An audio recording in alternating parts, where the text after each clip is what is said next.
Hey everybody, welcome to Ms. Mama's Life. Sorry it's been a couple days. I've been just doing a whole bunch of stuff, working and everything. But as promised, I wanted to come back and talk to you guys and let you know about my experience with the letrozole 2.5, the very first round of it. So I took the letrozole 2.5. I took the letrozole at 2.5 starting December 3rd, and I took that for 5 days, so I ended on December 7th. And my experience with taking it, it wasn't too bad. I didn't feel nauseated. I wasn't sleepy, or I did get like a little headache or so, but I don't know, that could have just been me mentally or something.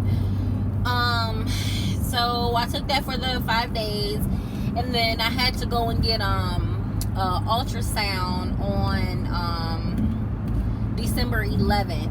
So I went to get my ultrasound on December 11th, and again I had measured at like 13.1.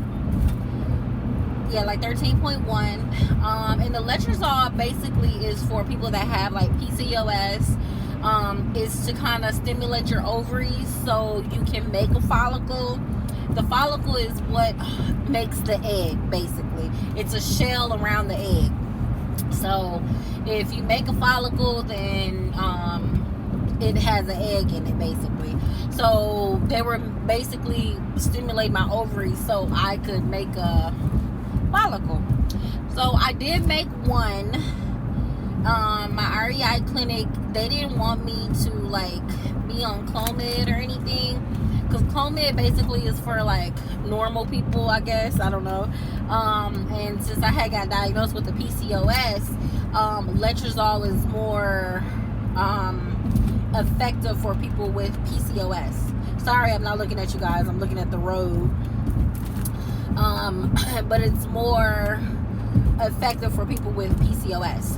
So anyway, so I took the letrozole, and when I went on Monday the 11th, I had the ultrasound. The ultrasound said that I only made one follicle, and they didn't want me to make like multiples or anything. They didn't want me to make multiples because they said like I would be a high risk pregnancy if I was to have like multiples, or of course we all want multiples. I'll take twins if I could, but they didn't want me to have multiples. So I made the one, and they wanted me to come back like 2 days later. I had to go to Walter Reed, Bethesda Hospital, medical hospital, Naval Hospital, in Bethesda, Maryland. So I had to drive up there like 2 days later, and in order to get like the IUI or even the trigger shot, they want you to be over like 18. So mine had measured at like 13.1 on Monday. When I went back Thursday on the 13th, like 2 days later, went back 2 days later, the 13th, I had measured at like 19.1. So I grew like about 6 centimeters. So that was pretty good, I guess, considering 13.1 to 19.1. So yeah. So in order to get like the trigger shot, and the trigger shot is the HCG hormone, which is what women normally would make when you would get a positive on a pregnancy test. So that was in the system, and that kind of, I guess, makes the follicle kind of like hatch, basically. And make the follicle hatch. So I didn't do that. I'm all across the board. So I went back that Thursday and I got the trigger shot. And when I got the trigger shot, the next day on the 14th, I had to go back and I had to, they scheduled us for the IUI that Friday. So that was really good. I had the IUI on the 14th of December. And they said do not test, 2 weeks before the 2 weeks after the IUI, because the HCG hormone, it would still be in my system, so I would get a false positive basically. And of course I did it. I peed on the stick just to see it pregnant, just to see the 2 lines and everything.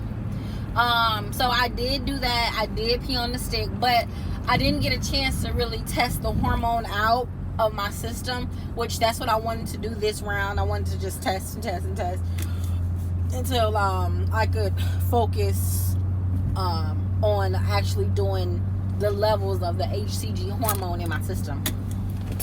So I think I'm gonna do that. But fast forward, so me and my husband wanted to test on New Year's Day, which we did New Year's Day. It was a negative. Sorry, but all in all, it was a good experience because I wanted to see how my body reacted to the whole experience. It was a good experience. Oh my God. But the 2-week wait, oh my God, the 2-week wait, let me tell you about this pain I was having after the trigger shot. After I got the trigger shot, this pain was like, I felt all of it like on my right side, because from back in my previous video before this, when I was talking about the HCG, the HSG procedure that I had, it was the right tube, that my fallopian tube, that was blocked. So they unblocked that one. So that's the side that made the follicle, which was the right side. So, oh my God, this pain that I had, it was the worst. Like, it was sharp pains going down my leg, going back in my hoo-ha, all of that. It was so crazy how much pain I was having. But it wasn't that kind of pain. It wasn't like a hurt pain or anything like that. Like a hurt pain, like a period cramp. It was nothing like that. These were like, I don't even really know how to explain it. Like a cramp, like a muscle cramp almost in your vag area. So yeah, that was special. But other than that, I guess my experience with the whole trigger shot, it was just a different experience. Oh God, I'm in the wrong lane. Sorry guys. Yeah, that whole experience was, it was good. But, so now I'm on my second round of femara. And, I'll explain that in the next video.